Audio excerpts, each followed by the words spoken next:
Tiffin బాక్సుల్లో పేలుళ్లకు కుట్ర.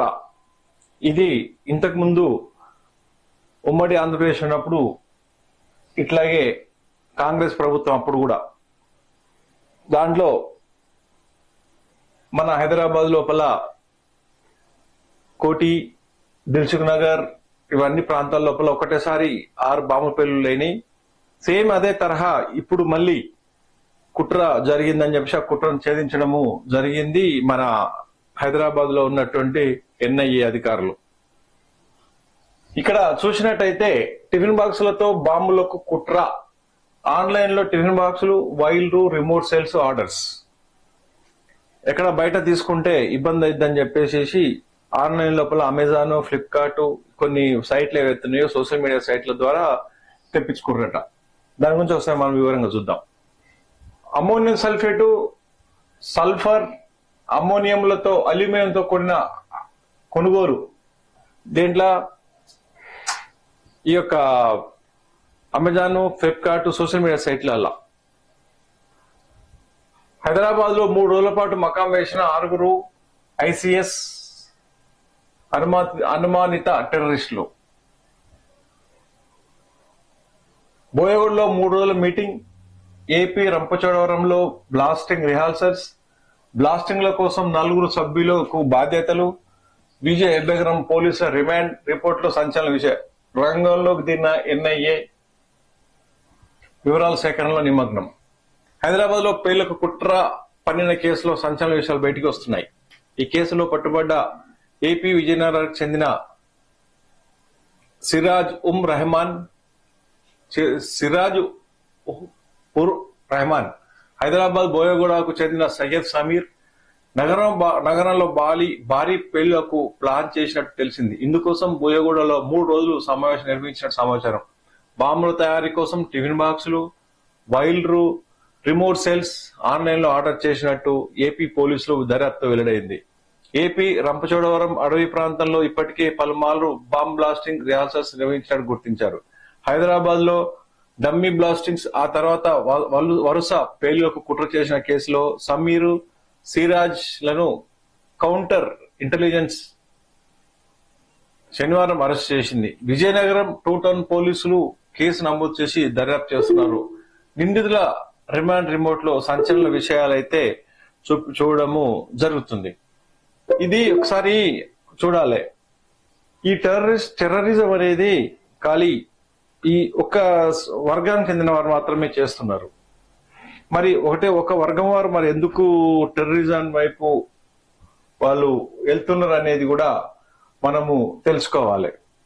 ఈ terrorism అనేది ఒకటే వైపు వెళ్తున్నారు. దీనికి మూలాలు ఎక్కడున్నాయని చూస్తే వాళ్లకు చదువుకున్నటువంటి విద్య, వీళ్ళకు నరాల లోపల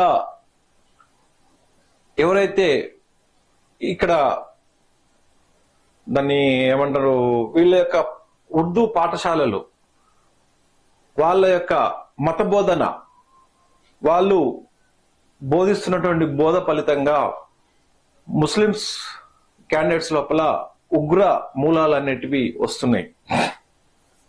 ఇక్కడ ఏదైతే మసీదులల్లా వాళ్ళ యొక్క మసీదులు ఏవైతున్నాయో, వాళ్ళ యొక్క స్కూల్స్ ఏవైతున్నాయో, మదర్సాలు, వాళ్ళ మదర్సాలల్లా వాళ్ళకి మత బోధన మాత్రమే చేస్తుంటారు.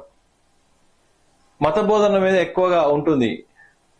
ఒక సబ్జెక్ట్ మీద కాకుండా మత బోధన ఎక్కువ తీసుకుంటారు అనమాట. మతాన్ని మాత్రమే బోధిస్తారు. మతం లోపల ఇట్లా అంటే వాళ్ళకు మనం ఏమనుకోవాలంటే వాళ్ళ గ్రంథం ఏదైతుందో ఖురాన్ బోధననే ఎక్కువ ఉంటుంది. ఖురాన్ లోపలనే ఎక్కువగా వాళ్ళు మతాన్ని బోధిస్తారు. కాబట్టి మతం లోపల ఏముంటది అంటే, మన దేవుని నమ్మకపోతే కాఫిర్లు, వాళ్ళను కొట్టండి, చంపండి అనే ఉద్దేశం ఒకటే ఉంటుంది. దీంతో టెర్రరిస్టులుగా తయారవుతున్నారు. దానికి గవర్నమెంట్ వాళ్ళు ఆలోచన చేసుకోవాలి. ఈ మదర్సాలను మొత్తాన్ని కూడా మూసేసేయాలి, లేదంటే సిలబస్ ను మార్చాలి. మదర్సాలల్లో ఏం సిలబస్ చెప్తున్నారు అనేది అక్కడ ఒక కంట కనిపెట్టాలి భారత ప్రభుత్వం వారు. మదర్సాలలో చేసేదంతా కూడా ఓన్లీ మత బోధ. ఈ మత బోధ లోపల దేశం నాశనమయ్యేటువంటి విషయాలను వాళ్లకు చెప్పడము జరుగుతుంది చిన్నప్పటి నుంచి కూడా. ఒక సైన్స్ గాని, ఒక సోషల్ గాని, ఒక ఒక దాన్ని ఏమంటారు కళలు నేర్పేది లేదు అక్కడ. ఓన్లీ మతబోధ. ఈ మతబోధ నేర్పుకోవడానికి అప్పట్లోనే కాంగ్రెస్ ప్రభుత్వము వీళ్లకు అధికారికంగా ఆర్టికల్స్ ఇచ్చేసి మతబోధను చేసుకోవచ్చు అని చెప్పేసి అప్పట్లోనే మనకు మత స్వేచ్ఛ లేకుండా చేశారు కాంగ్రెస్ ఉన్నటువంటి పెద్ద మనుషులు అప్పుడున్నటువంటి రాజరికం లోపల. అదే కొనసాగుతుంది. ఇప్పుడు హిందువులకు మతబోధన చేసుకోకూడదు, తర్వాత ఓన్లీ ముస్లింస్ క్రిస్టియన్స్ వాళ్ళ యొక్క మత బోధనను చేసుకోవచ్చు, వీళ్ళు సెక్యులర్స్ వేరే దేశం నుంచి వచ్చిండ్రు కాబట్టి వాళ్ళ మతాన్ని వాళ్ళు బోధించుకోవచ్చు అని చెప్పిర్రు. కానీ హిందువులకు మాత్రము ఈ మత బోధన చేస్తే వీళ్ళు టెర్రరిస్టులు తయారవుతారు, వీళ్ళకి మత బోధన వద్దు, మతానికి సంబంధించిన బోధన వద్దు అని చెప్పేసి వాళ్ళు చెప్పడము జరిగింది. దానికి కొన్ని గవర్నమెంట్ పార్లమెంట్ లోపలనే కొన్ని బిల్లులు తీసుకురావడం జరిగింది. ఆ బిల్లు కాకపోతే వేరే ఉంటాయి, అది వేరే విషయం. ఇప్పుడు ఆ బిల్లులను ఆధారంగా చేసుకొని మనకు ముస్లింస్ మదర్సాలు పెట్టుకొని మదర్సాలలో వాళ్ళ మతబోధన చేస్తున్నారు తప్ప దాంట్లో వచ్చినటువంటి విద్యార్థులు ఎవరైతే ఉన్నారో ఆ విద్యార్థులకు ఎలాంటి బయట ఉద్యోగాలు కానీ వాళ్ళ ఒక సైంటిఫిక్ గా వాళ్ళు ఒక ఇవి చేద్దామని కానీ వాళ్ళకి ఏ రోజు కూడా వాళ్ళకు ఉండదు. కానీ వాళ్ళకు ఉండేదంతా ఏముంటుంది అని అంటే మతం మీద మాత్రమే, మత విశ్వాసం మాత్రమే ఉంటుంది. మన మతం కానోన్ని మనం చంపేయాలి, మన మతం కానోన్ని మనము రాళ్ళతో కొట్టాలి, కత్తులతో కొట్టాలి, మెడల మీద నరకాలి, తర్వాత మనకి ఏదైనా కప్పం కడితే అంటే వాడు మనకు కప్పం కడితే వాడిని మనం వదిలేయాలి. ఇది ఈ మత బోధన యొక్క సారాంశం. సింపుల్ గా చెప్పుకోవాలంటే ఇదే అన్నమాట. ఇలాంటి మత బోధన చేసినప్పుడు మనకు విద్యార్థుల లోపల చిన్నతనం నుంచే ఏముంటుంది అంటే దేశభక్తి మీద దేశభక్తి ఉండదు, దేశం మీద ప్రేమ ఉండదు, ఏమీ ఉండదు. వాళ్ళకి ఒకటే ధర్మం ఏంది అని అంటే మన మతాన్ని నమ్మని వాళ్ళను మనం చంపేయాలి. ఇది ఒకటే బోధన ఉంటుంది కాబట్టి వాడి మైండ్ మొత్తము టెర్రరిజం వైపు వస్తుంది. అంటే ఒకరిని ద్వేషించే వైపు వస్తుంది. ప్రేమ నేర్పియడక్కడ ద్వేషం నేర్పిస్తారు. అంటే మన హిందువుల పైన ద్వేషం నేర్పిస్తున్నారు. ఇలాంటి వాళ్ళే మనకు టెర్రరిస్టులుగా తయారవుతున్నారు. అలాంటి వాళ్ళే టెర్రరిస్టులు. దానికి ఉదాహరణ పాకిస్తాన్ అనేది ఈ రోజు మొత్తం టెర్రరిస్ట్ సమాజం అయిపోయింది. ప్రపంచ దేశానికే అది ఒక దేశం, టెర్రరిస్ట్ దేశం అనేది తయారవుతుంది. వాళ్ళే ఒప్పుకుంటున్నారు సైనికాధికారులు. మా దేశం లోపల సైనికులు అంటే టెర్రరిస్టులు, టెర్రరిస్టులు అంటే సైనికులు, తేడా అంతే. మా మతం ఆధారంగా చేసుకొని మాత్రమే మేము రాజ్యాన్ని పాలిస్తాము. మా యొక్క మతం లేనిది మేము లేము, మా మతమే మాది. మేము ఏది చేసినా సరే ఇక్కడ భూమి మీద ఉన్నటువంటి సంపద, భూమి మీద ఉన్నటువంటి స్వర్గాన్ని మేము ఆస్వాదించము. మేము చనిపోయిన తర్వాత మాకు స్వర్గం లోపల 72 మంది కన్యలతోటి మేము ఆనందం పొందడానికి మాత్రమే మేము బతుకుతున్నాము అని చెప్తారనమాట. 72 కన్యలు అంట. చనిపోయిన తర్వాత 72 మంది కన్యలతోటి సుఖాన్ని అనుభవిస్తారంట. అది మరేందో మనకు అర్థం కాదు. దానికి ఉదాహరణ కూడా ఇప్పుడు ఒక దగ్గర జరుగుతుంది, మనం చూపిస్తాం మీకు. అదేం జరిగింది అనేది కూడా మనకు పిక్చర్తో సహా వాడి చెప్తున్నాడు అనమాట. మనకు ఈ యొక్క బాంబు దాడుల పేలుల కుట్రలో భాగంగా అదేం చూద్దాం ఒకసారి. ఓకే, ఇక్కడ జరిగింది కదా. ఇట్లా ఇది జరిగిన తర్వాత ఇక్కడ చూడండి, టిఫిన్ బాక్స్ లో బాంబు పేలిన కుట్ర. మరింత సమాచారం రాబట్టేందుకు వాళ్ళ 10 రోజుల పాటు కస్టడీకి వాళ్ళని సోమవారం కోర్టులో పిటిషన్ దాఖలు చేశారు. ఈ కేసులో పూర్తి వివరాలు రాబట్టేందుకు నేషనల్ ఇన్వెస్టిగేషన్ ఏజెన్సీ NIA కూడా రంగంలోకి దిగింది. NIA అడిషనల్ ఎస్పీ సోమవారం విజయనగరం 2 టౌన్ పోలీస్ స్టేషన్ కు వెళ్లారు. FIR తో సహా నిందితులకు సంబంధించిన వివరాలు సేకరించారు. ఏపీ విజయనగరంకి చెందిన సిరాజ్ ఉర్ రెహమాన్ 29 ఏళ్లు హైదరాబాద్ బోయగూడలో రైల్ కలారంగ్ కాలనీకి చెందిన సయ్యద్ సమీర్, వాడికి 28 సంవత్సరాలు. హైదరాబాద్ లో ఇంజనీరింగ్ పూర్తి చేశారు. సమీర్ సికింద్రాబాద్ లో లిఫ్ట్ మెకానిక్ గా పనిచేస్తున్నాడు. సమీర్, సిరాజ్ ఇంజనీరింగ్ చదువుకుంటున్నప్పుడు ఐసిస్ సానుభూతి పరులుగా మారారు. ఈ క్రమంలోనే సౌదీ అరేబియాలో పలు ఉగ్రవాద సంస్థలకు చెందిన హ్యాండ్లర్లతో ఇన్స్టాగ్రామ్ లో వారికి పరిచయం ఏర్పడింది.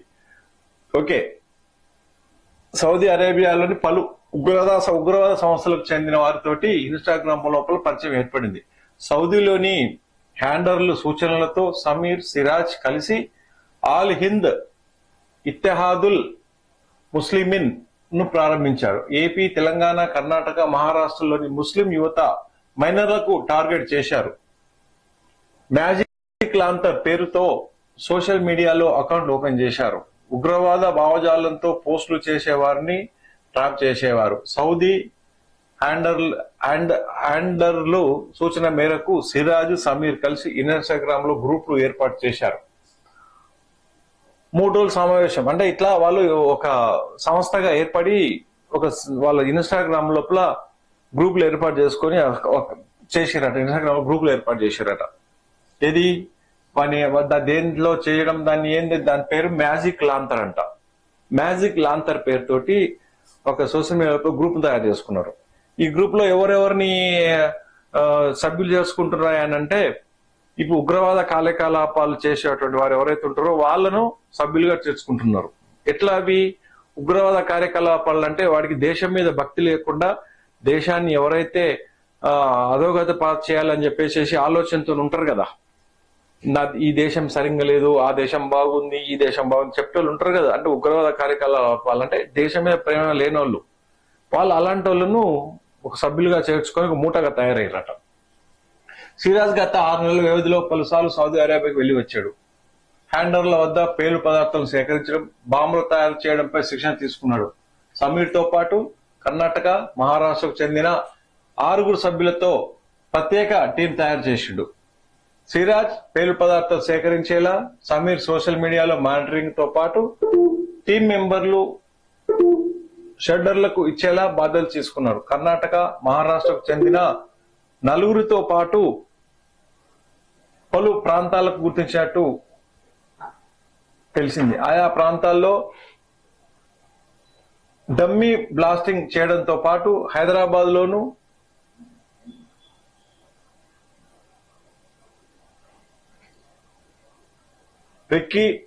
పేలులకు రిహార్సల్ చేసేందుకు ప్లాన్ చేసినట్టు పోలీసులు గుర్తించారు. హ్యాండర్ల నుంచి ఆదేశాలు వచ్చిన తర్వాత తమ ప్లాన్ అమలు చేసేందుకు ఏర్పాటు చేసుకున్నట్టు సమాచారం.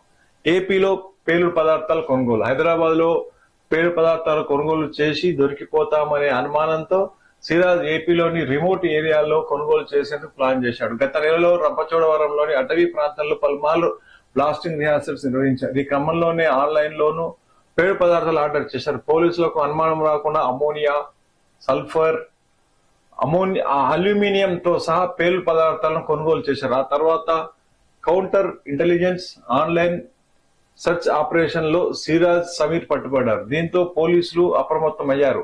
సమీర్ నివాసం ఉండే బోయగూడ పరిసర ప్రాంతాలపై నిఘా పెట్టారు. సమీర్ తో కాంటాక్ట్ లో ఉన్న స్నేహితులు సోషల్ మీడియాలో ఫాలోవర్స్ వివరాలు సేకరిస్తున్నారు. ఏపీ పోలీసులతో కలిసి దర్యాప్తు చేస్తున్నట్టు తెలిసింది. నిందితులు ఇచ్చిన ప్రాథమిక సమాచారంతో పోలీసులు, ఎన్ఐఏ అధికారులు మిగతా 4 కోసం గాలిస్తున్నారు. వారిని అదుపులోకి తీసుకొని విచారిస్తే బాంబులు ఎక్కడెక్కడ పెట్టాలని వెక్కి చేసిన విషయంలో ఇంకా అనేక విషయాలు, కీలకమైన విషయాలు పోలీసుల చేతిలోకి చిక్కే అవకాశం ఉందని చెప్పేసి చెప్పడము జరిగింది.